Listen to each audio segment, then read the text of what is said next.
नमस्कार साथियों, मैं आपका साथी tutor motivator Rahul Chaudhary. Top 10 series में आपका एक बार पुनः स्वागत है। विद्यार्थियों, आज की सीरीज बेहद ही महत्वपूर्ण रहने वाली है। आज की सीरीज में हमने अकाल सूखा को भी कवर किया है, सहकारिता को भी कवर किया है। साथ ही साथ आज ही के इसी लेक्चर में हमने निर्धनता, बेरोजगारी को ही कवर किया है और तमाम ऐसे बिंदु जो आपके एग्जाम की दृष्टि से महत्वपूर्ण है, पंचायती राज इत्यादि टॉपिक को आज अपन ने कवर किया है। तो आज का ये सेशन बेहद ही इंटरेस्टिंग रहने वाला है। यकीनन मानिए, आज का ये जो टॉपिक है, आज का ये जो लेक्चर है, जो टॉप 10 है आज का, ये आज का आपके आगामी एग्जामों के लिए, वीडियो मेंस एग्जाम के लिए बेहद ही महत्वपूर्ण है। चलिए, ऐसा क्या खास है आज के लेक्चर में, तो बने रहिए हमारे साथ अंत तक। पिछला जो पार्ट 2 था, पार्ट 2 का कमेंट बॉक्स में जो आपको आंसर देना था, कमेंट बॉक्स क्वेश्चन था पार्ट 2 का। वो क्वेश्चन ये था कि भारत में कितनी रामसर साइट है। चलो उसको मैं पहले एक्सप्लेन कर देता हूं पार्ट 3 पर चलने से पहले। ठीक है, रामसर समझौता, आप जैसे कि जानते हैं कि ईरान का एक शहर है रामसर, जो कैस्पियन सागर, विश्व की सबसे बड़ी आपको झील है कैस्पियन सागर, उसी के तट पर एक शहर स्थित है रामसर। और किस देश में? ईरान में। तो ईरान का एक शहर है रामसर। वहां पर 2 फरवरी 1971 को आर्द्र भूमि, नम भूमि को बचाने के लिए एक समझौता हुआ था। सर, ये आर्द्र भूमि क्या होती है? जहां वाटर और लैंड मिलती है, जल और थल मिलता है, वहां दलदली भूमि, आर्द्र भूमि, या इंग्लिश में बोलते हैं वेटलैंड, वाटर प्लस लैंड जहां पर मिलती है वहां नम भूमि होती है, जो जैव विविधता के लिए उपयुक्त होती है। तो आर्द्र भूमि और नम भूमि को बचाने के लिए 2 फरवरी 1971 को ईरान के रामसर शहर में एक समझौता हुआ, उसे बोलते हैं रामसर साइट। ठीक है, 2 फरवरी को हुआ, इसलिए 2 फरवरी को विश्व आर्द्र भूमि दिवस भी मनाया जाता है, वर्ल्ड वेटलैंड डे भी मनाया जाता है। हुआ 1971 में था, लेकिन ये समझौता लागू कब से हुआ? 1975 से लागू हुआ। और भारत ने कब सिग्नेचर किए? भारत ने 1982 में इस पर अपने सिग्नेचर किए थे। इस समझौते को अपने लागू किया था भारत ने यहाँ पर। फिर आपसे कोई पूछ ले, भारत में कितने रामसर साइट है? 49 रामसर साइट, 49 रामसर साइट है। राजस्थान में कितनी है? राजस्थान में 2 रामसर साइट है। केवलादेव राष्ट्रीय उद्यान है, जो गना पक्षियार भरतपुर में है, और एक सांबर झील है, जो आपको पता है जयपुर में स्थित है। ये राजस्थान में 2 रामसर साइट है। भारत में 49 रामसर साइट है। भारत की पहली रामसर साइट कौन सी है? तो वह है आपको चिल्का झील, उड़ीसा वाली। और फिर पूछे विश्व में सबसे ज्यादा रामसर साइट कहाँ है? तो बताओ आपसे, विश्व में सबसे ज्यादा ब्रिटेन में है, लेकिन क्षेत्रफल के अनुसार कनाडा में है। क्या बताओ? कनाडा में। अब आपको समझ में आ गया होगा रामसर साइट क्या है। चलिए फटाफट देख लेते हैं एक बार जो मैंने आपको समझाया है। रामसर समझौता कब हुआ? 2 फरवरी 1971 को हुआ था। 2 फरवरी 1971 को हुआ था। रामसर ईरान का एक शहर है, जो कैस्पियन सागर के तट पर स्थित है। ये लागू कब से हुआ? हुआ तो 1971 में था, लागू 1975 से हुआ। 2 फरवरी को विश्व आर्द्र भूमि दिवस भी मनाया जाता है। बताओ रामसर समझौता का उद्देश्य क्या था? आर्द्र भूमि, नम भूमि या वेटलैंड का क्या करना? संरक्षण, क्योंकि ये जैव विविधता की दृष्टि से उपयुक्त होती है। भारत में रामसर समझौता कब से लागू हुआ?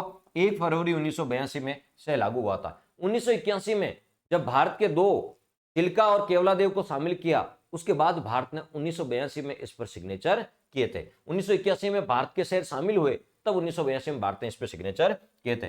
भारत की पहली रामसर साइट कौन सी है? चिल्का झील, जो एक लेगून झील है, तटीय झील है, लेगून झील है। तो आपसे पूछेंगे भारत की सबसे बड़ी लेगून झील है चिल्का झील, ये उड़ीसा में 1981 में शामिल की गई। भारत में 49 रामसर साइट है। तो अभी 2 नए आपको 2022 में 2 नए रामसर साइट भारत में, एक तो खिजड़िया वन्य जीव अभ्यारण्य गुजरात में, और एक बखीरा वन्य जीव अभ्यारण्य यूपी में। ये 2 नए हैं, ये पहला है, ये 2 नए हैं। भारत में टोटल 49 रामसर साइट है। सबसे बड़ी रामसर साइट पूछे तो सुंदरवन आपको पता है, जो पश्चिम बंगाल में, और सुंदरवन आपको पता है डेल्टा भी है, सुंदरवन का डेल्टा जो गंगा ब्रह्मपुत्र के द्वारा बनाया जाता है। ठीक है, और सुंदर आपको टाइगर परियोजना भी है, जी रॉयल बंगाल टाइगर के लिए प्रसिद्ध है। सबसे छोटी रामसर साइट कौन सी है? रेणुका रामसर साइट है, जो हिमाचल प्रदेश में है। राजस्थान में कितनी राम साइट है? राजस्थान में 2 राम साइट है, एक केवलादेव है जो 1981 में भरतपुर में, और एक सांबर झील है जो 1990 में। और मॉन्ट्रियल रिकॉर्ड क्या होता है? मॉन्ट्रियल प्रोटोकॉल नहीं होता है, मॉन्ट्रियल प्रोटोकॉल तो अलग चीज है। कनाडा का एक शहर था मॉन्ट्रियल, जहां पर आपको तो ओजोन परत के संरक्षण के लिए, ठीक है, मॉन्ट्रियल प्रोटोकॉल हुआ था 1987 में, और 16 सितंबर 1987 को, इसलिए 16 सितंबर को ओजोन दिवस भी मनाया जाता है। वो मॉन्ट्रियल प्रोटोकॉल है, ये मॉन्ट्रियो रिकॉर्ड है। ऐसी आपको पता है रामसर साइट जो संकटग्रस्त है, उनको मॉन्ट्रियो रिकॉर्ड में रखा जाता है। और केवलादेव और लोकटक झील मणिपुर वाली, केवलादेव राजस्थान वाली, और लोकटक झील जो तैरता हुआ नेशनल पार्क भी है, लोकटक झील मणिपुर में है, वहां पर फ्लोटिंग नेशनल पार्क है, तैरता हुआ नेशनल पार्क है, उसका नाम है केईबुल लामजाओ। ठीक है, ये दोनों लोकटक झील और केवलादेव ये संकटग्रस्त है, इसलिए इन्हें मॉन्ट्रियो रिकॉर्ड में भी रखा जाता है। ये थी रामसर साइट का कंसेप्ट, ये मैंने होमवर्क में दिया था आपको। एक और बता, होमवर्क में एक क्वेश्चन दिया था मैंने, great boundary fault, great boundary fault, ठीक है, व्रत सीमांत भ्रंश कहां है? तो ये देखो, जहां पर विंध्य कगार और आपको हाड़ौती का पठार मिलता है, कहां बताओ? बूंदी और सवाई माधोपुर में। और राजस्थान के कौन से भाग में? तो राजस्थान के दक्षिणी पूर्वी भाग में, बूंदी और सवाई माधोपुर में ग्रेट बाउंड्री फोल्ट है, व्रत सीमांत भ्रंश है। भौतिक प्रदेश के और क्या क्वेश्चन समझते हैं? फॉर्स कसू, रामगढ़ की पहाड़ियां कहां है? बारां में है। और रामगढ़ की पहाड़ियों की आकृति है घोड़े के खुर के आकार की, तो घोड़े के खुर के आकार की या हॉर्स शू आकार की पहाड़ियां कहां है? रामगढ़ बारां में है। रामगढ़ जो बारां में है, ये भारत का पहला और विश्व का 200वां जियो हेरिटेज भी है। तो भारत का पहला और विश्व का 200वां जियो हेरिटेज स्थल रामगढ़ बारां को घोषित किया गया। मुकुंदरा की पहाड़ियां जो कोटा और झालावाड़ में है, ये विंध्याचल पर्वत का भाग है, अरावली का भाग नहीं है, गलती मत कर देना। छप्पन की पहाड़ियां कहां बताओ? छप्पन की पहाड़ियां बाड़मेर में है, ठीक है, गढ़ सिवाना से लेके मोकलसर तक, ठीक है। और आपसे पूछेंगे, छप्पन की पहाड़ियों में ही आपको पता है पीपलूद स्थान है, जो आपको पता है राजस्थान का लघु माउंट आबू कहलाता है, और वहां पर हल्देश्वर महादेव का मंदिर भी है। छप्पन का मैदान, ये माई नदी पे, जहां माई नदी बहती है, माई बेसिन में छप्पन का मैदान है, बांसवाड़ा और प्रतापगढ़ के मध्य। और छप्पनी अकाल 1899 ईस्वी में पड़ा था, और विक्रम संवत 1956 में पड़ा था। ये त्रिकाल है, यहाँ पर अन्न, जल और चारे तीनों की कमी हुई थी, तो ये त्रिकाल का उदाहरण है। तो छप्पन की पहाड़ियां पूछे बाड़मेर, छप्पन का मैदान पूछे बांसवाड़ा प्रतापगढ़, छप्पनी अकाल पूछे 1899 ईस्वी। गोडवाड़ प्रदेश, ये फेवरेट क्वेश्चन है आपको, तो गोडवाना लैंड नहीं है, ये गोडवाड़ प्रदेश है, ठीक है। पाली और जालौर में गोड जाति के लोग रहते थे, इसे बोलते हैं गोडवाड़ प्रदेश। और गोडवाड़ प्रदेश की मुख्य नदी है लूणी नदी, इसलिए गोडवाड़ प्रदेश किस बेसिन में आता है? लूणी बेसिन में आता है, कई जगह लूणी जवाई बेसिन भी आता है, और राजस्थान के अर्ध शुष्क प्रदेश में आता है। लाठी सीरीज जैसलमेर में है, पोखरण से लेकर मोहनगढ़ तक भूगर्भीय मीठे पानी की जलपट्टी है लाठी सीरीज, ठीक है। और इसकी खोज 2007 में काजरी के वैज्ञानिकों ने की थी, और ये पोखरण से लेकर मोहनगढ़ तक 80 किलोमीटर लंबी, 60 किलोमीटर चौड़ी है। सेवन घास भी यहाँ पे पाई जाती है। मालपुरा करौली का मैदान, ये कौन से बेसिन में? बनास बेसिन में। और आपको तो मालपुरा करौली के मैदान को A.M. हेरोन, एक ज्योग्राफर थे A.M. हेरोन, इन्होंने इसको तृतीय पेनी प्लेन की संज्ञा दी। किसकी बताओ? तृतीय पेनी प्लेन की संज्ञा। तो राजस्थान के कौन से मैदान को तृतीय पेनी प्लेन की संज्ञा दी गई?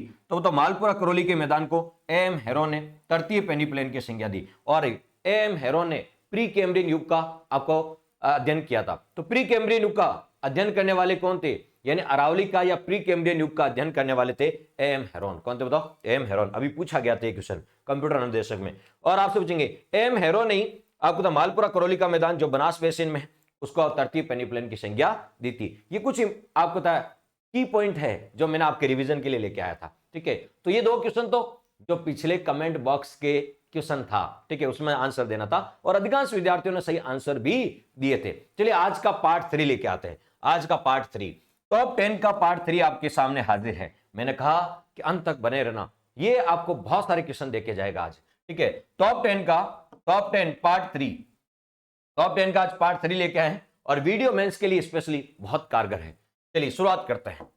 आपको तो वीडियो मेंस के सिलेबस में लिखा है, जहां कृषि और आर्थिक संसाधन लिखा ना, वहां लिखा निर्यात वस्तुएं, निर्यात सामग्री। आपके सिलेबस में लिखा निर्यात सामग्री। तो ये जान लीजिए, बहुत काम की चीज है कि राजस्थान से निर्यात होने वाली टॉप 5 वस्तुएं, राजस्थान से निर्यात होने की आपके सिलेबस में लिखा निर्यात सामग्री। तो राजस्थान से निर्यात किए जाने वाली टॉप 5 वस्तुएं कौन कौन सी है? ध्यान रखना, कौन कौन सी? इंजीनियरिंग, सबसे ज्यादा राजस्थान से निर्यात होती है इंजीनियरिंग, अभियांत्रिकी वस्तुएं। दूसरे नंबर पे हस्तशिल्प, तीसरे नंबर पे है कपड़ा, चौथे पे है धातु, और पांचवें पे है रसायन। ध्यान रखना, जवाहरात, खनिज, रत्न, रत्न होते हैं आभूषण, रत्न आभूषण, वो टॉप 5 में नहीं है, वो टॉप 5 से बाहर है, ठीक है। तो ध्यान रखना, टॉप 5 वस्तु लिखी है मैंने। इंजीनियरिंग, यदि कोई इंजीनियरिंग करता बंदा, तो उसको मान लीजिए इंजीनियरिंग में प्लेसमेंट अच्छा नहीं मिलता, तो फिर वो हस्तशिल्प में चला जाता है, हाथों से लोग कपड़ा बनाते हैं, फिर धातु और रसायन, ठीक है। ये टॉप 5 वस्तुएं जो राजस्थान से निर्यात होती है, राजस्थान से निर्यात होती है। तो राजस्थान से, क्योंकि सिलेबस में लिखा निर्यात सामग्री, तो राजस्थान से निर्यात होने वाली टॉप 5 वस्तुएं कौन सी है, या कौन सी टॉप 5 वस्तुओं में शामिल है या नहीं, या कौन सी वस्तुएं सर्वाधिक निर्यात होती है। तो पहला 4 ऑप्शन दे देंगे, तो बताओ सबसे ज्यादा कौन सी होती है? इंजीनियरिंग। हो सकता है इनमें से 4 ऑप्शन दे दे तो हस्तशिल्प। कैसे भी क्वेश्चन आ सकता है कि राजस्थान से निर्यात होने वाली कौन सी टॉप 5 वस्तुएं। निर्यात को बढ़ावा देने के लिए मिशन निर्यातक बनो, ये कार्यक्रम लॉन्च किया है, क्योंकि निर्यात आपके सिलेबस में। तो मिशन निर्यातक बनो कार्यक्रम कब लॉन्च किया गया? 29 जुलाई 2021 को। डेट याद करके जाए, बहुत इंपॉर्टेंट है। मिशन निर्यातक बनो, निर्यात को बढ़ावा देने के लिए यह कार्यक्रम चलाया गया था 29 जुलाई 2021 को। और राजस्थान निर्यातन संवर्धन परिषद, एक इसके लिए परिषद भी बनाई गई है। यदि निर्यातकों की कोई समस्या आ रही है तो उन समस्याओं का समाधान करने के लिए राजस्थान निर्यात संवर्धन परिषद बनाई गई है 8 नवंबर 2019 को। 8 नवंबर 2019 को। तो मिशन निर्यातक बनो, निर्यात संवर्धन परिषद कब बनाई गई, ठीक है। इसके अध्यक्ष मुख्यमंत्री होते हैं और राजस्थान से निर्यात होने वाली टॉप 5 वस्तुएं, इतना तो एटलीस्ट आपको याद होना चाहिए क्योंकि आपके सिलेबस में निर्यात लिखा हुआ है, निर्यात सामग्री लिखा हुआ है। नेक्स्ट, आपके सिलेबस में उद्योग लिखा है और उद्योग में भी आपको पता है निवेश आधारित उद्योग, कौन सा बताओ, निवेश आधारित उद्योग, ये आपके सिलेबस में लिखा हुआ है, ठीक है। बात कर लेते हैं उद्योग की। तो उद्योग में सबसे पहले हम देखें, ये क्वेश्चन आरएस में भी पूछा था, मेंस में, आरएस मेंस में भी पूछा गया था अभी जो मेंस का पेपर हुआ था, कि निवेश के आधार पर उद्योगों को कितने भागों में बांटते हैं। निवेश के आधार पर राजस्थान में उद्योगों को 3 भागों में बांटता है। कितने भागों में, 3 भागों में बांटते हैं। यानी आपसे कोई पूछेंगे सूक्ष्म उद्योग किसे बोलते हैं, यानी ऐसा उद्योग जिसमें 1 करोड़ तक का इन्वेस्टमेंट है। गलती मत कर देना, यदि आप 1 करोड़ रुपए लगा के कोई उद्योग खोलते हो, 1 करोड़ रुपए तक का, ठीक है, तब तो वो क्या कहलाएगा, सूक्ष्म ही कहलाएगा। यदि आप 1 करोड़ से लेकर 10 करोड़ तक का पैसे लगा के कोई उद्योग खोलते हो तो वो लघु उद्योग कहलाएगा, और 10 करोड़ से 50 करोड़ रुपए लगा के करते हो तो वो मध्यम उद्योग कहलाएगा, और 50 करोड़ से ज्यादा तो वो वृहद उद्योग होगा। पूछ सकते हैं निवेश के आधार पर लघु उद्योग किसे कहा जाता है, तो ऐसे याद रखना, 1 करोड़ तक पैसे लगाते हैं तो वो सूक्ष्म ही कहलाएगा, छोटा सा, ठीक है। अपने लिए तो बहुत बड़े हैं 1 करोड़, लेकिन अपन 1 करोड़ तक का यदि कोई उद्योग लगाता है तो वो सूक्ष्म ही कहलाएगा। 1 करोड़ से 10 करोड़, डबल कर दो, 10 गुना कर दो, 1 करोड़ था 10 गुना कर दो 10 करोड़, 1 से 10 करोड़ तो क्या कहलाएगा, लघु उद्योग कहलाएगा, और 10 से लेके 50 करोड़, ठीक है, तो मध्यम उद्योग कहलाएगा। ये ध्यान रखना कि बताओ निवेश के आधार पर उद्योग 3 प्रकार के होते हैं। फिर आपसे पूछेंगे राजस्थान की पहली औद्योगिक नीति, उद्योग आपके सिलेबस में, राजस्थान की पहली औद्योगिक नीति कब आई थी, 1978 में आई थी, और इसी के तहत आपको पता है जिला उद्योग केंद्र को ले गए थे। राजस्थान के 33 जिलों में अभी 36 जिला उद्योग केंद्र है और 8 उप केंद्र है, ये भी आपको ध्यान रखना, ठीक है। दूसरी औद्योगिक नीति 1991 में, फिर 1994, फिर 1998, पहली, दूसरी, तीसरी, चौथी। लेकिन राजस्थान की नवीनतम औद्योगिक नीति कब आई, नवीनतम, ये 1 जुलाई 2019 को आई, इसको स्टार लगा लेना, या तो पहली याद रखना, पहली औद्योगिक नीति कब आई, ये राजस्थान की नवीनतम औद्योगिक नीति कब आई, 1 जुलाई 2019 को, ये डेट याद रखना। आपको पता है राजस्थान में इन्वेस्टमेंट को प्रमोट करने के लिए स्कीम चलाई गई, Rajasthan investment promotion scheme. Rajasthan में निवेश को बढ़ाने के लिए या संवर्धन के लिए जो स्कीम चलाई गई, Rajasthan investment promotion scheme, Rajasthan निवेश प्रोत्साहन बोल दो या संवर्धन योजना, ठीक है। ये कब लॉन्च की गई, तो ध्यान रखना, पहली 2010 में लॉन्च थी, फिर 2014 में, अब 2019 में। डेट याद रखें कब, 17 दिसंबर 2019 को। 17 दिसंबर 2019 को राजस्थान निवेश प्रोत्साहन योजना शुरू की गई, राजस्थान में इन्वेस्टमेंट को प्रमोट करने वाली स्कीम लॉन्च की गई। ये डेट भी याद रखना कि नई औद्योगिक नीति कब आई और नई रिप्स कब आई, रिप्स का मतलब राजस्थान इन्वेस्टमेंट प्रमोशन स्कीम कब आई थी। अब हम निवेश की बात करें, निवेश आधारित उद्योग है, निवेश को बढ़ावा देने की स्कीम है, ठीक है।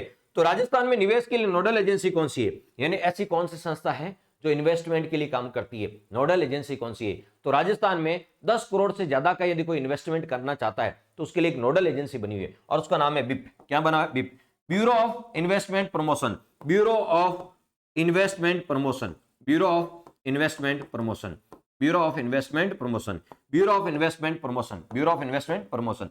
बीप कब बनी थी, 1991 में स्थापना हुई थी, मुख्यालय का है जयपुर में, और ये निवेश के लिए नोडल एजेंसी, इंपोर्टेंट लगा लेना, तो सुनाएगा कि राजस्थान में निवेश के लिए नोडल एजेंसी कौन सी है, रीको है, रासिको है, रूडा है या बिप है। तो राजस्थान में निवेश के लिए नोडल एजेंसी कौन सी है, बिप है, ब्यूरो ऑफ इन्वेस्टमेंट प्रमोशन। नाम से देखो, ब्यूरो ऑफ इन्वेस्टमेंट को प्रमोट करने वाला, हिंदी बोलते हैं निवेश प्रोत्साहन ब्यूरो, निवेश संवर्धन ब्यूरो, ये इसको हिंदी में बोलते हैं।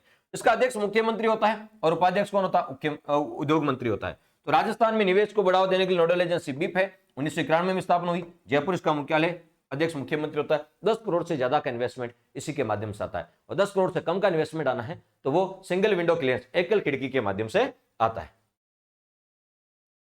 नेक्स्ट क्वेश्चन है आज का तीसरा क्वेश्चन। आपके सिलेबस में ऊर्जा टॉपिक लिखा है, क्या लिखा है, आपके सिलेबस में ऊर्जा टॉपिक लिखा है, तो वहीं से मैं आपके लिए क्वेश्चन लेके आया हूं। आपके सिलेबस में ऊर्जा टॉपिक लिखा है तो वहीं से आपको एक योजना लेके आया हूं, पीएम कुसुम, प्रधानमंत्री कुसुम योजना। कौन सी योजना बताओ, कुसुम योजना, ठीक है। ये 18-19 के बजट में घोषणा की गई थी। कुसुम की फुल फॉर्म याद रखना, किसान ऊर्जा सुरक्षा उत्थान महाअभियान, किसान ऊर्जा सुरक्षा उत्थान महाअभियान, ये कुसुम की फुल फॉर्म है। किसान को ऊर्जा के मामले में सुरक्षा देना ताकि उसका उत्थान हो सके, ये भारत सरकार के द्वारा चलाई गई है और भारत सरकार के नवीनीकरण ऊर्जा मंत्रालय द्वारा चलाई गई है, भारत सरकार के नवीनीकरण ऊर्जा मंत्रालय द्वारा चलाई गई है। देखिए सेंट्रल गवर्नमेंट है वो 30% देती है, 30% सब्सिडी देती है। स्टेट गवर्नमेंट भी 30% सब्सिडी देती है। स्टेट गवर्नमेंट भी कितनी? 30% सब्सिडी देती है। और 30% किसान को बैंक से लोन लेना पड़ता है। 30% है बैंक से किसान को क्या लेना पड़ता है? लोन लेना पड़ता है। और 10% किसान को कैश देना पड़ता है। 10% किसान को क्या देना पड़ता है? कैश देना पड़ता है। देखो 30, 30 60, 30 90 और 10 100, ठीक है। 10% किसान को कैश देना पड़ता है, 30% बैंक लोन दे देती है, 30% स्टेट गवर्नमेंट दे देती है और 30% सेंट्रल गवर्नमेंट देती है। 60% तो सब्सिडी मिल जाती है। 30 सब्सिडी का मतलब वो पैसा जो वापस नहीं देना पड़ता है, इसको बोलते हैं अनुदान, ठीक है। और दान वापस नहीं दिया जाता है। 30% सेंट्रल गवर्नमेंट देती है, 30% स्टेट गवर्नमेंट देती है, 60% सब्सिडी मिल जाती है और 30% बैंक से लोन मिल जाता है और 10% किसान को केवल कैश देना होता है, ठीक है, सोलर पंप लगाने के लिए। क्या बताओ? सोलर पंप लगाने के लिए। तो ये भारत सरकार के द्वारा चलाई जा रही है। इसका उद्देश्य क्या है? किसानों के लिए सोलर पंप लगाना। आपको पता किसान क्या करते हैं? किसान आपको पता अपने कृषि कार्यों के दौरान डीजल पंप लगाते हैं। बिजली चली जाती है, 4-5 घंटे 7 घंटे बिजली मिलती है, बाकी समय में वो डीजल पंप लगाते हैं। Diesel pump. अब डीजल पंप की जगह, डीजल पंप से प्रदूषण भी होता है, डीजल पंप की जगह आप सोलर पंप लगाओगे तो बताओ किसानों के लिए डीजल पंप की जगह सोलर पंप और सोलर ग्रिड लगाने के लिए व्यवस्था की गई है। यानी किसान अपने खेत में जो बंजर भूमि पड़ी है, किसान अपनी बंजर भूमि पे 0.5 से 2 मेगावाट तक का सोलर प्लांट लगा सकता है और उसे अपनी खुद की आवश्यकता भी पूरी कर सकता है और उसको एक्स्ट्रा यदि बिजली बन जाती है तो उसको सरकार को बेच भी सकता है, उसे भी इससे पैसे मिलते हैं, ठीक है। और 3 करोड़ सोलर पंप लगाने का लक्ष्य है।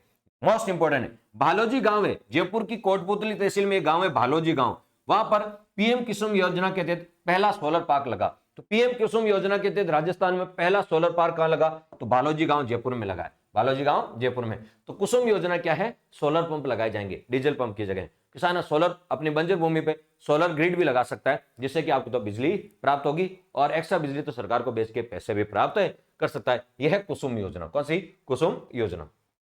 नेक्स्ट मोस्ट इंपोर्टेंट, भारत सरकार के सोलर पार्क मिशन के तहत, भारत सरकार के सोलर पार्क मिशन के तहत राजस्थान के 2 जिलों में सोलर पार्क बन रहे हैं। राजस्थान के 2 जिलों में, राजस्थान में सौर ऊर्जा में पहला स्थान कौन रखता है? जोधपुर रखता है, ठीक है। और पवन ऊर्जा में कौन रखता है? जैसलमेर रखता है, ठीक है। तो सौर ऊर्जा की हम बात कर रहे हैं कि बताओ राजस्थान में 2 सोलर पार्क बनेंगे, एक तो जोधपुर में, राजस्थान में 2 जिलों में सोलर पार्क बनेंगे, जोधपुर में और जैसलमेर में सोलर पार्क बनेंगे। लेकिन बनेंगे कितने? 4। 2 जिलों में 4 सोलर पार्क बनेंगे। 2 जिलों में कितने बताओ? 4 सोलर। ये भी बहुत इंपॉर्टेंट है कि राजस्थान के 2 जिले, एक तो जोधपुर और एक जैसलमेर, 2 जिलों में 4 सोलर पार्क बनेंगे। भारत सरकार के आपको तो सोलर मिशन के तहत बनेंगे। तो भारत सरकार के सोलर मिशन के तहत, Jawaharlal Nehru national solar mission के तहत राजस्थान के 2 जिलों का चयन किया गया, जोधपुर और जैसलमेर। और 2 जिलों में कितने? 4 सोलर पार्क बनेंगे। कितने बताओ? 4। कौन कौन से 4 बनेंगे? एक बनेगा भड़ला सोलर पार्क, जोधपुर में बनेगा। एक बनेगा फलोदी पोखरण सोलर पार्क, फलोदी जोधपुर में है, पोखरण जैसलमेर में। फतेहगढ़ सोलर पार्क, ये जैसलमेर में। और नोखा है, नोखा मत कर देना, नोखा बीकानेर में, ये नोक है और नोखा बताओ जैसलमेर में। तो ये भी पूछ सकते हैं कहां कहां है, ठीक है। तो राजस्थान में 2 जिलों में 4 सोलर पार्क बन रहे हैं, बड़ला सोलर पार्क जोधपुर में, फलोदी पोखरण, फलोदी जोधपुर, पोखरण जैसलमेर में, फतेहगढ़ जैसलमेर में, नोक जैसलमेर में। देखो जोधपुर आ रहा है, जोधपुर आ रहा है, जैसलमेर जैसलमेर जैसलमेर। तो 4 सोलर पार्क है, 2 जिलों में बन रहे हैं। इन चारों में सबसे ज्यादा क्षमता किसकी है? देखो इसकी है 2245 मेगावाट, इसकी है 750, इसकी 1500 है, इसकी 925। सर्वाधिक क्षमता वाला कौन सा है? तो सर्वाधिक क्षमता वाला सोलर पार्क है बड़ला सोलर पार्क। इन चारों में से पूछ ले सर्वाधिक क्षमता किसकी है? बड़ला सोलर पार्क की। बड़ला सोलर पार्क है, ठीक है, बड़ला सोलर पार्क है, वो 4 चरण में बन रहा है। कितने बताओ? 4 चरण। पहले चरण में 65 मेगावाट की, दूसरे चरण में 680 मेगावाट की, तीसरे चरण में 1000 मेगावाट की, चौथे चरण में 500। इन चारों को जोड़ देंगे तो बच जाएगी, टोटल हो जाएगी 2245 मेगावाट। तो 4 चरण में लगेगा। पहला चरण है वो किसके बताओ? Rajasthan solar park development. ये कंपनियां भी पूछ लेते हैं पहला चरण किस कंपनी के माध्यम से बन रहा है? तो Rajasthan solar park development company बना रही है पहला चरण। दूसरा चरण वो भी Rajasthan solar park development company द्वारा बनाया गया, ठीक है। तीसरा चरण ILFS कंपनी के द्वारा और चौथा मेसर्स अडानी रिन्यूएबल एनर्जी इस कंपनी के द्वारा। तो ये कंपनी जरूर याद रखना कौन से कंपनियों के द्वारा बनाया जा रहा है। फलोदी पोखरण वाला है ये 750 मेगावाट का, ये मेसर्स असल, ठीक है, solar energy corporation Rajasthan limited द्वारा बनाया जा रहा है। फतेहगढ़ सोलर पार्क जैसलमेर में 1500 मेगावाट का है, ये आपको था messrs Adani renewable energy Rajasthan limited द्वारा बनाया जा रहा है। और नोक सोलर पार्क जो जैसलमेर में 925 है, ये Rajasthan solar park development corporation द्वारा बनाया जा रहा है। ये आपको ध्यान रखना। हम सौर ऊर्जा की बात करें तो राजस्थान की यदि बात करें तो सौर ऊर्जा की, तो राजस्थान की कुल आपसे पूछा जाता है कि राजस्थान की कुल अधिष्ठापित ऊर्जा क्षमता कितनी है। राजस्थान की कुल अधिष्ठापित ऊर्जा क्षमता कितनी है? तो 23,321 मेगावाट। राजस्थान की कुल अधिष्ठापित ऊर्जा क्षमता है 23,321 मेगावाट। ठीक है। और सौर ऊर्जा की पूछे तो सौर ऊर्जा की 9,228 मेगावाट। कि पवन ऊर्जा की पूछे 4,338 मेगावाट। और बायोगैस की पूछे तो 120 मेगावाट। ये भी आपको ध्यान में रखना है। ठीक है। अब आपसे कोई पूछ ले सौर ऊर्जा के लिए नोडल एजेंसी कौन सी? ये क्वेश्चन कई बार पूछते हैं। सौर ऊर्जा कैसी ऊर्जा है? नवीनीकरण ऊर्जा है, रिन्यू किया जा सकता है। सौर ऊर्जा कैसी ऊर्जा है? गैर परंपरागत ऊर्जा है, परंपरा से नहीं चला रहे। सौर ऊर्जा अक्षय ऊर्जा है, से नहीं हो सकता जब तक सूर्य है। तो बताओ राजस्थान में गैर परंपरागत ऊर्जा, अक्षय ऊर्जा या नवीनीकरण ऊर्जा के लिए नोडल एजेंसी कौन सी है? ये क्वेश्चन कई बार पूछते हैं। तो नोडल एजेंसी है, देखिए नाम से बताया, राजस्थान रिन्यूएबल एनर्जी। कौन सी? रिन्यूएबल एनर्जी, जिसको रिन्यू किया जा सकता है, रिन्यूएबल एनर्जी कॉर्पोरेशन। तो राजस्थान में रिन्यूएबल एनर्जी, राजस्थान में रिन्यूएबल एनर्जी को बोलते हैं नवीनीकरणीय ऊर्जा। सौर ऊर्जा, पवन ऊर्जा, बायोगैस, ये सब नवीनीकरण ऊर्जा है। तो राजस्थान में गैर परंपरागत अक्षय या नवीनीकरण ऊर्जा के लिए नोडल एजेंसी कौन सी है? RRSC, Rajasthan renewable energy corporation limited, Rajasthan नवीनीकरण ऊर्जा निगम लिमिटेड। 9 अगस्त 2002 को इसकी स्थापना हुई थी। 9 अगस्त 2002 को इसकी स्थापना हुई थी। ये नवीनीकरण ऊर्जा के लिए नोडल एजेंसी है। आपसे पूछा ही पूछा जाएगा। तो ऊर्जा के 2 क्वेश्चन हो गए जो आपसे पूछा जाएंगे, एक तो कुसुम योजना, एक सोलर पार्क वाला आपसे पूछा जा सकता है। अब मैं आपको कृषि, आपके सिलेबस में लिखा हुआ है कृषि, तो कृषि की भी मैं आपके लिए महत्वपूर्ण योजना ही लेके आया हूं। ठीक है। मुख्यमंत्री कृषक साथी योजना कब लॉन्च की गई थी? मुख्यमंत्री कृषक साथी योजना, ये सबसे लेटेस्ट योजना, याद करके जाएं।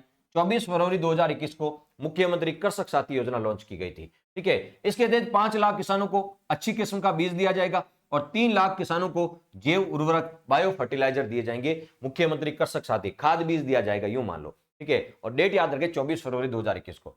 परंपरागत कृषि विकास योजना 2015-16 में लॉन्च घोषणा की गई थी। सेंटर स्टेट का रेशो 60-40 है। ठीक है।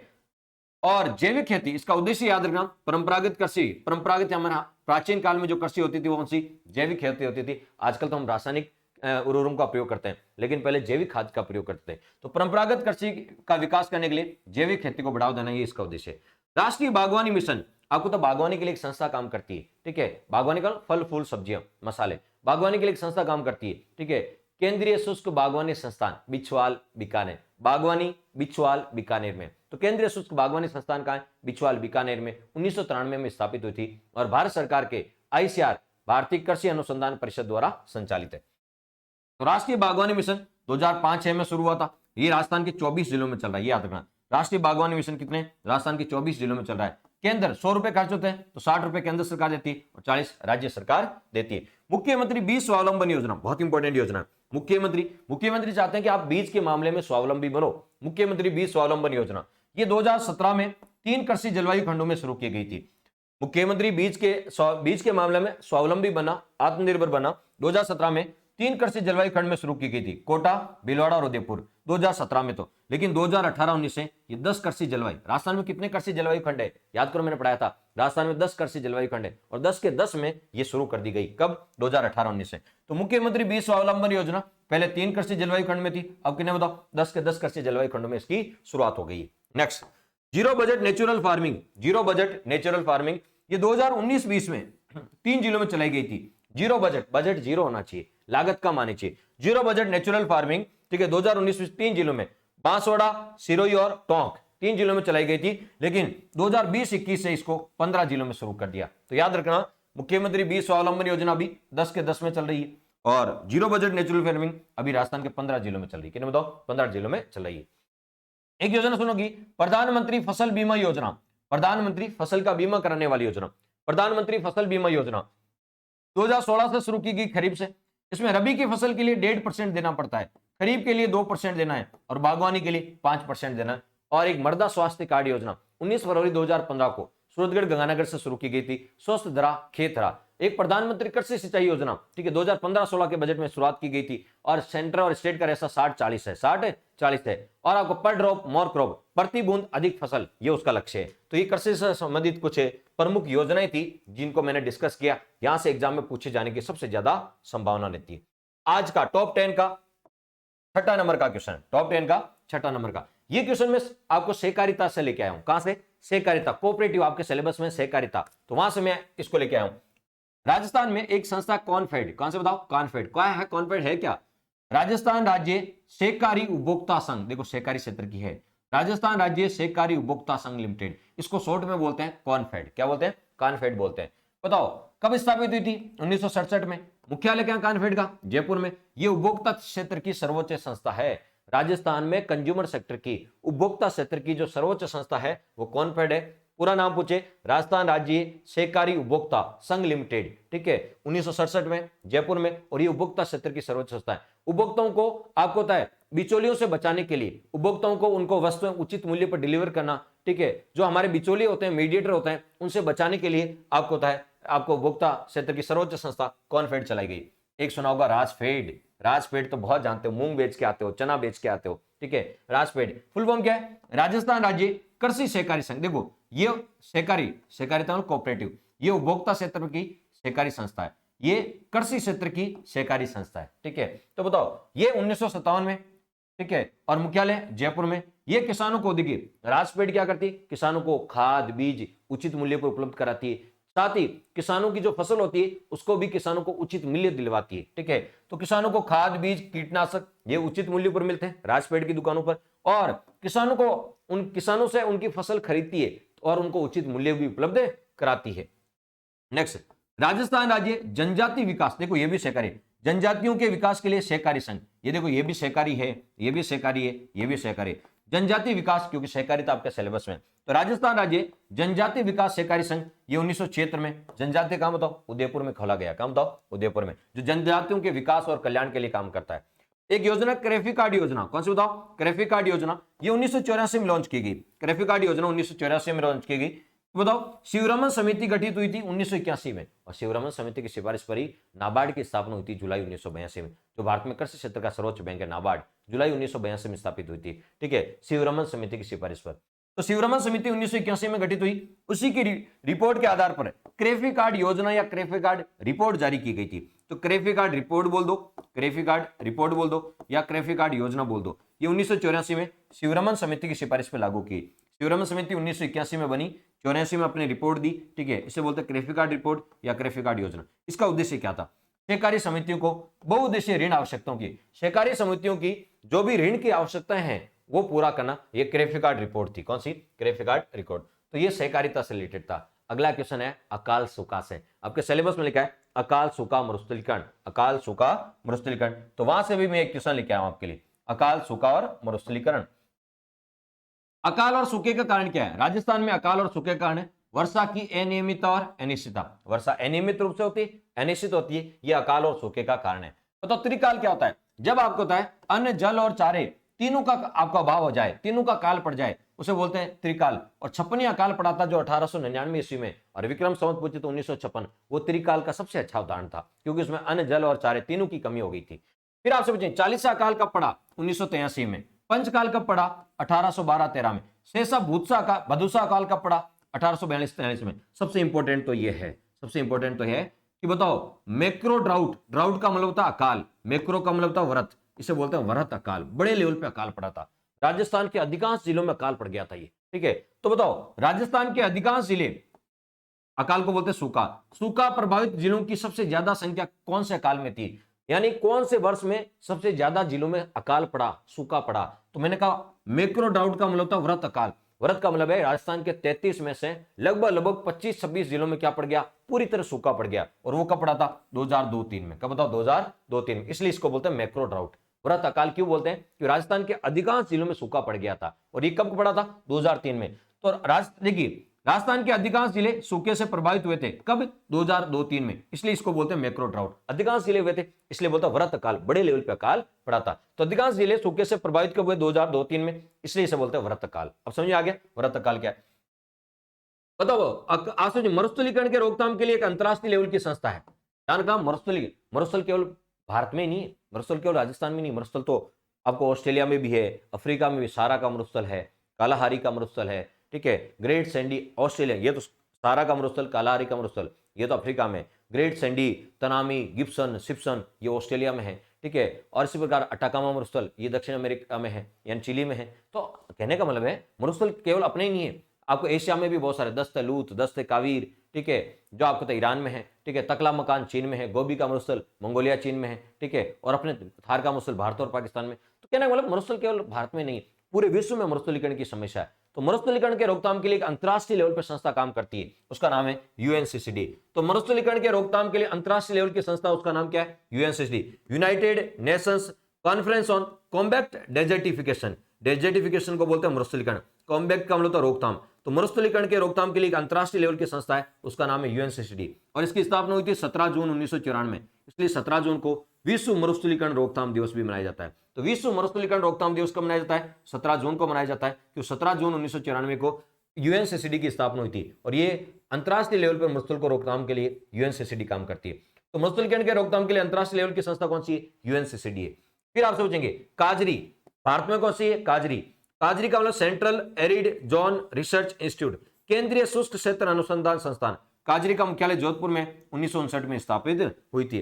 फिर आपसे मरु विकास बोर्ड, मरुस्थल के विकास के लिए एक बोर्ड बनाया गया जोधपुर में, कब? 1966 में। तो मरुस्थल विकास बोर्ड कब बनाया गया? 1966 में, याद करें, जोधपुर में, ठीक है। सीडीपी, कॉम्बैक्ट डेजर्टिफिकेशन प्रोग्राम, यानी डेजर्ट को कॉम्बैक्ट का मतलब रोकने के लिए जो प्रोग्राम चलाया गया, ये 1999 में घोषणा हुई थी, 2001 से चालू हो गया था। कौन सा? कॉम्बैक्ट डेजर्टिफिकेशन प्रोग्राम, यानी मरुस्थलीकरण रोकथाम कार्यक्रम, 1999 में घोषणा हुई थी, 2001 में शुरू हो गया था।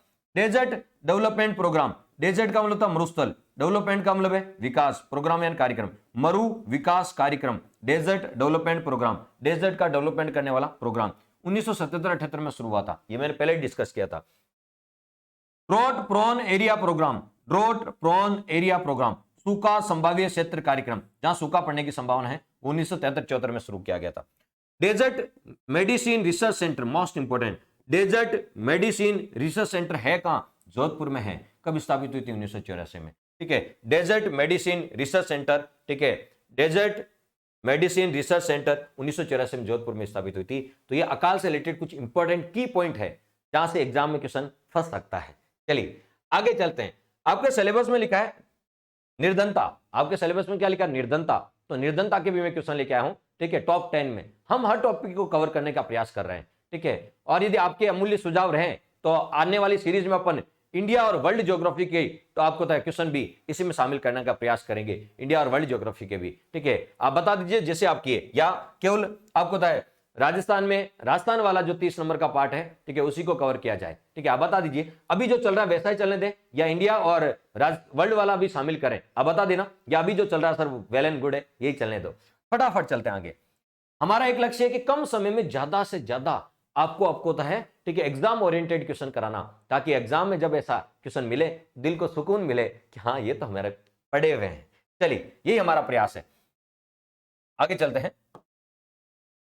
मेरे आपको तो गरीबी आपके सिलेबस में लिखा है, तो देख गरीबी के लिए कौन कौन सी कमेटी बनी? गरीबी के लिए एक बनी थी दांडेकर रथ समिति 1971 में, एक बनी थी वाई के अलग समिति 1979 में, एक डीटी लकड़वाला समिति 1993 में, ठीक है, एक सुरेश तेंदुलकर समिति 2005 में गठित हुई थी, 2009 में रिपोर्ट दी थी, एक सी रंगराजन समिति 2014। ये सारी समितियां आपको गरीबी से जुड़ी हुई है, निर्धनता से जुड़ी हुई है। तो ये ध्यान रखें, निर्धनता से जुड़ी कौन सी समिति है या नहीं। तो 5 समितियां, दांडेकर रथ समिति, वाई के अलग, डीटी लकड़वाला, सुरेश तेंदुलकर, सी रंगराजन। गरीबी का जो वास्तविक मापन है वो कैलोरी के आधार पर किसने किया था? तो वाई के अलग समिति ने।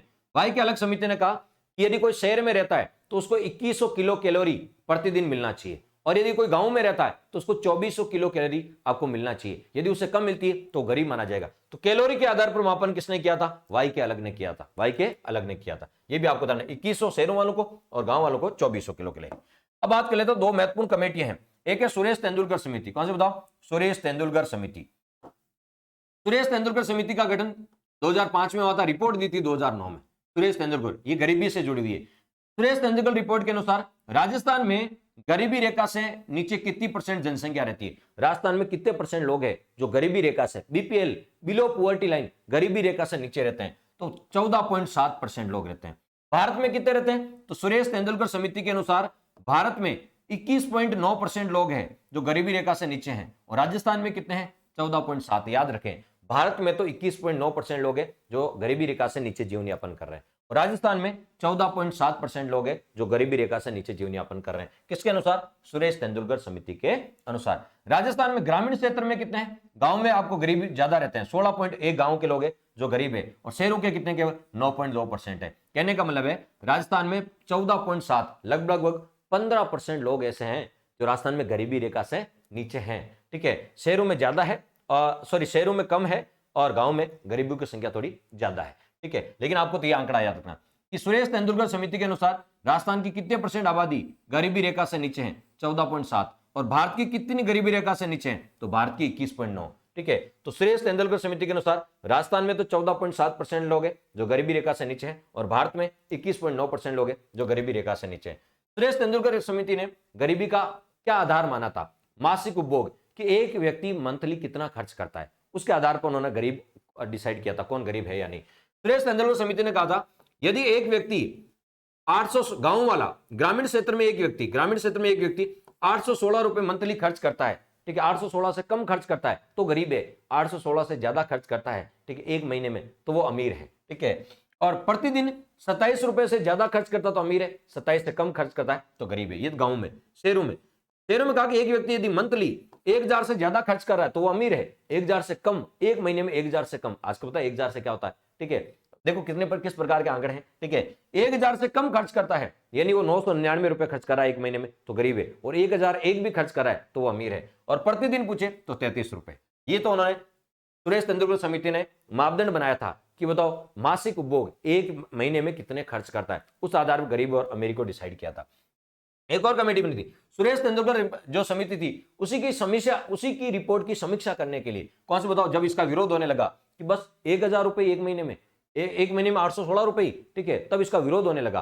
तब एक और कमेटी इसी की सुरेश तेंदुलकर समिति की रिपोर्ट की समीक्षा करने के लिए सी रंगराजन समिति बनी थी। और सी रंगराजन समिति यदि बात करें, सी रंगराजन समिति कब बनी थी? 2014 में बनी थी। कब बनी थी? 2014। इसके अनुसार राजस्थान की कुल जनसंख्या में से 151.5 लाख यानी 151.5 लाख गरीब है, शहरों में 39.5 लाख है, और गांव में 112 लाख गरीब है। ठीक है, टोटल कितने गरीब है? ठीक है, 151.5 लाख। ठीक है, ये राजस्थान में गरीब है, राजस्थान में गरीब है, ये आपको ध्यान में रखना है। 151 लाख का मतलब है 1,51,00,000 राजस्थान में गरीब है। ठीक, राजस्थान की जनसंख्या 6,85,00,000, उसमें से 1,51,00,000 गरीब है। ये किसने कहा था? श्री रंगराजन समिति ने कहा था। इन्होंने मासिक उपभोग के साथ साथ आपको पता है कैलोरी को, इनको भी आधार माना था। ठीक है, इन्होंने कहा गांव में यदि 972 रुपए मंथली खर्च करता है, ठीक है, तो वो अमीर, 972 से कम खर्च करता तो गरीब है। शहरों में 1407 से कम खर्च करता है तो वो गरीब है, प्रतिदिन 32 रुपए और 47 रुपए। इन्होंने देखो 816 रखा, इन्होंने 972 रखा, इन्होंने 1000 रखा, इन्होंने 1407 रखा, प्रतिदिन 27 रखा, इन्होंने 32 रखा, इन्होंने प्रतिदिन 33 रखा, इन्होंने 47 रखा। अब देख गरीबी को दूर करने के लिए कौन कौन सी योजनाएं हैं। स्वर्ण जयंती ग्राम स्वरोजगार योजना, ये 1 अप्रैल 1999 को शुरू की गई थी। द्वारका योजना, महिलाओं और बच्चों के विकास के लिए द्वारका योजना, ये 1982-83 में स्थापित की गई। अपना गांव अपना काम योजना 1 जनवरी 1991 को शुरू की गई थी। राजस्थान ग्रामीण आजीविका मिशन 2005 से शुरू है। कब से बताओ? 2005 से शुरू है। गरीबी के मापन के लिए आपको होता है संस्था है नेशनल सैंपल सर्वे ऑर्गेनाइजेशन, राष्ट्रीय नमूना सर्वेक्षण संगठन, national sample survey organisation NSSO। ये 1950 में स्थापित हुआ था, और कहां बताओ? दिल्ली में। 1950 में दिल्ली में स्थापित हुआ था। तो 1950 में दिल्ली में स्थापित हुआ था, नई दिल्ली में, NSSO। ठीक है, तो ये आपका गरीबी मापन के लिए एक संस्था है NSSO, और इसके अनुसार भारत की 12.4% आबादी गरीब है। ठीक है, इसी प्रकार गरीबी के लिए मनरेगा योजना चलाई गई। पहले नरेगा थी, national rural employment guarantee act, 2 फरवरी 2006 को चलाई गई थी, अनंतपुर आंध्र प्रदेश से। बाद में आपको पता है 2008 में 1 अप्रैल 2008 को, ठीक है, ये भारत के पहले तो शुरुआत में आपको पता है भारत के 200 जिलों में चलाई गई थी, फिर संपूर्ण भारत में चला दी। तो इसकी शुरुआत कब हुई? नरेगा नाम था, 2 फरवरी 2006 को अनंतपुर आंध्र प्रदेश से शुरू हुई थी, लेकिन 1 अप्रैल 2008 से इसे पूरे भारत में लागू कर दिया, और 2 अक्टूबर 2009 को इसका नाम महात्मा गांधी के नाम पर कर दिया। ठीक है, Mahatma Gandhi national rural employment guarantee act. ठीक है, इंदिरा रसोई योजना के तहत आपको तो 5 रुपए में, ठीक है, इंदिरा रसोई योजना के तहत 8 रुपए में, कितने रुपए में बताओ? 8 रुपए में आपको भरपेट भोजन दिया जाता है इंदिरा रसोई योजना के तहत। 8 रुपए में। पहले अन्नपूर्णा रसोई योजना चलती थी, उसका नाम बदल कांग्रेस सरकार ने इंदिरा रसोई योजना। इंदिरा रसोई योजना कब शुरू की? 20 अगस्त 2020 को। 20 अगस्त 2020 को इंदिरा रसोई योजना शुरू की गई थी अन्नपूर्णा रसोई योजना के स्थान पे। इसमें 8 रुपए में भरपेट भोजन दिया जाता है, ठीक है। और सरकार कितना? सरकार 17 रुपए अनुदान, पहले 12 रुपए सरकार देती थी सब्सिडी, अब सरकार 12 से बढ़ाकर 17 रुपए कर दिए। 17 रुपए सरकार देती है, 8 रुपए व्यक्ति देता है। एक प्लेट का खर्चा आता 25 रुपए। कितना था? 25 रुपए। इंदिरा रसोई योजना, पहले ये 358 आपको रसोइयां चलती थी, इनकी बढ़ा के इस बजट में घोषणा करती 1000 रसोइयां चलेगी। अब कितनी बताओ? 1000 रसोइयां बनाई, रसोइयां होगी जिसके तहत इंदिरा रसोई योजना के तहत भोजन मिलेगा 213 नगरीय निकायों में। ये भी आपको ध्यान रखना है। इंदिरा गांधी शहरी गारंटी योजना, जैसे गांव वालों के लिए मनरेगा चलती है, मनरेगा ग्रामीण क्षेत्र के लिए, इसी प्रकार इस बजट में मुख्यमंत्री अशोक गहलोत ने घोषणा की है कि जो शहर में लोग रहते हैं, गरीब लोग रहते हैं, उनके लिए भी रोजगार, उनको भी 100 दिन का रोजगार दिया जाएगा। उनके लिए इंदिरा गांधी शहरी गारंटी, देखिए वो ग्रामीण रोजगार योजना थी, ये इंदिरा गांधी शहरी गारंटी आपको रोजगार योजना, ये 100 दिन का गारंटी के रोजगार दिया जाता है। तो शहरों क्षेत्र, जो लोग शहरों में रहते हैं, उनके लिए इंदिरा गांधी शहरी रोजगार गारंटी योजना 100 दिन का, और गांव वालों के लिए मनरेगा। तो ये कुछ आपको तो रोजगार के लिए कौन कौन सी कमेटियां हैं, 3 और 2 5 कमेटियां हैं, क्या क्या रिपोर्ट दी है, कौन कौन सी योजनाएं हैं, ठीक है। इंपॉर्टेंट चीजें हैं वो मैंने करवाने का प्रयास किया है, और यहां से एग्जाम में क्वेश्चन फंसने की सबसे ज्यादा संभावना है। नेक्स्ट है आपका पूर्वी राजस्थान नहर, आपके सिलेबस में लिखा जल संसाधन, जल लिखा हुआ जल, ठीक है। तो सिंचाई परियोजना भी लिखी है, ठीक है। बहुउद्देशीय नदी घाटी परियोजना, इंदिरा गांधी नहर परियोजना, ठीक है। पूर्वी राजस्थान नहर परियोजना, ये राजस्थान के 13 जिलों में चल रही है पूर्वी राजस्थान नहर परियोजना। इसमें चंबल की दाईं ओर से मिलने वाली सहायक नदियों का जल बाईं ओर से मिलने वाली सहायक नदियों में डाला जाएगा। और नवनेरा बैराज बांध भी बनाया गया, जो कोटा में बनाया गया काली सिंध नदी पर। अटल भूजल योजना, मोस्ट इंपोर्टेंट, अटल भूजल योजना कब शुरू की गई? अटल भूजल योजना, भूजल का मतलब है जो गिरता हुआ भूजल है, उसके भूजल के स्तर को बढ़ा, जब जल का संरक्षण करोगे तो गिरता हुआ भूजल स्तर बढ़ेगा। ये 1 अप्रैल 2020 को लॉन्च की गई थी, ठीक है। भारत सरकार और वर्ल्ड बैंक के सहयोग से, ध्यान रखना किसके? वर्ल्ड बैंक के सहयोग से 50-50%, 7 राज्यों में चल रही है, ठीक है। 5 वर्ष के लिए चलाई गई है। राजस्थान के 7 राज्यों में एक राज्य राजस्थान, और राजस्थान के 17 जिलों में चल रही है, राजस्थान के सर। तो भारत और वर्ल्ड बैंक के सहयोग से 1 अप्रैल 2020 को, इसका उद्देश्य भूजल को बढ़ाना, मोस्ट योजना है। नेक्स्ट, राजीव गांधी जल संचय योजना, पहले आपको पता है वसुंधरा राज्य सरकार में आपको मुख्यमंत्री जल स्वावलंबन अभियान चलता था, उसके स्थान पे राजीव गांधी जल संचय योजना 20 अगस्त 2019 को लॉन्च की गई। 20 अगस्त 2019 को लॉन्च, 33 जिलों के 4000 गांव में चल रही, जल का संरक्षण करना स्थानीय भागीदारी से। राजस्थान मरु क्षेत्र, जो मरुस्थलीय क्षेत्र है, उसमें जल का पुनर्गठन करने के लिए ध्यान रखना किसके सहयोग से चलाई गई है, ठीक है। जैसे ये विश्व बैंक के सहयोग से चलाई गई अटल भूजल योजना। इसी प्रकार मरु क्षेत्र में जल का पुनर्गठन करने के लिए जो योजना चलाई गई न्यू डेवलपमेंट बैंक के सहयोग से चलाई गई है, और ये राजस्थान के 10 जिलों में चल रही है। किसका पुनर्गठन करना है? आईजीएनपी। राजस्थान के मरुस्थलीय क्षेत्र में जल को लेके कौन आती है? आईजीएनपी। तो आईजीएनपी का जो प्रथम चरण है, राजस्थान फेडर है और प्रथम चरण है, उसका पुनर्गठन करने के लिए योजना चलाई गई है। किसके सहयोग से चलाई गई? न्यू डेवलपमेंट बैंक के सहयोग से चलाई गई है, ठीक है। ये भी आपको ध्यान रखना है। राजस्थान जल क्षेत्र आजीविका, जल क्षेत्र में आजीविका का सुधार करना है, जल क्षेत्र में रोजगार का, आजीविका का सुधार करना है, और ये भी किसके सहयोग से चलाई? ये ध्यान रखना, सहयोग ध्यान रखना, ये वर्ल्ड बैंक से, ये न्यू डेवलपमेंट बैंक के सहयोग से, और ये जीका, जापानी इंटरनेशनल कोऑपरेशन एजेंसी, जापानी इंटरनेशनल कोऑपरेशन एजेंसी यानी जीका के सहयोग से चलाई गई है, ठीक है।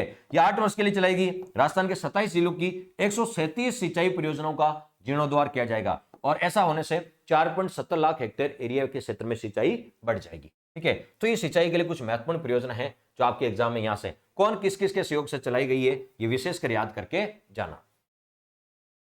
और टॉप 10 का 10 नंबर क्वेश्चन, टॉप 10 का 10 नंबर क्वेश्चन है, ये आपके वित्तीय सोर्स वाले पार्ट से लिया गया है, ठीक है, कि वर्ष 2020-21 में राजस्थान का राजकोषीय घाटा कितना रहा। ये डायरेक्ट क्वेश्चन पूछ लेते हैं कि राजस्थान का राजकोषीय घाटा, फिस्कल डेफिसिट कितना रहा। तो राजकोषीय घाटा याद रखना 59,375 करोड़ रहा।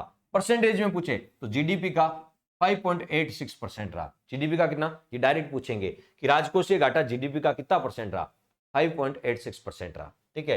राजस्व घाटा कितना रहा, तो 18,097 करोड़ रहा, 18। तो राजकोषीय घाटा 59,375 करोड़ और राजस्व घाटा 18,097 करोड़। राजकोषीय घाटा परसेंटेज में पूछे तो जीडीपी का कितना, 5.86% रहा। ये सबसे ज्यादा पूछा जाता है कि राजकोषीय घाटा जीडीपी का कितना परसेंट रहा, 5.86% रहा। बजट, देखो आर्थिक समीक्षा, तो ये आर्थिक समीक्षा के अनुसार है। ये किसके अनुसार? आर्थिक समीक्षा। आर्थिक समीक्षा में पिछले साल के रियल डाटा होते हैं, पिछले साल के रियल डाटा होते हैं, ठीक है। लेकिन बजट पूर्वानुमान पे होता है। बजट किस पे होता है? पूर्वानुमान पे। अगले साल में कितना रहने वाला है, तो अगले साल में 2022-23 में राजकोषीय घाटा कितना रहेगा, अनुमानित है कितना रहेगा, 4.36% रहेगा। अभी कितना रहा है, 5.86% रहा है। अगले साल कितना रहेगा, 4.36% रहने का अनुमान है। बजट में अनुमान है और ये रियल में रहा है, ठीक है। तो ये थे टॉप 10 क्वेश्चन। अब बताओ कैसे लगे टॉप 10, ठीक है। हमने हर टॉपिक को कवर करने का प्रयास किया है, ठीक है। और आप भी चाहते हैं कि इसी प्रकार आगे भी टॉप 10 क्वेश्चनों में आपको बताए इंडिया और वर्ल्ड ज्योग्राफी को शामिल किया जाए या नहीं, अपना आपको बताए अमूल्य सुझाव कमेंट बॉक्स में जरूर दें।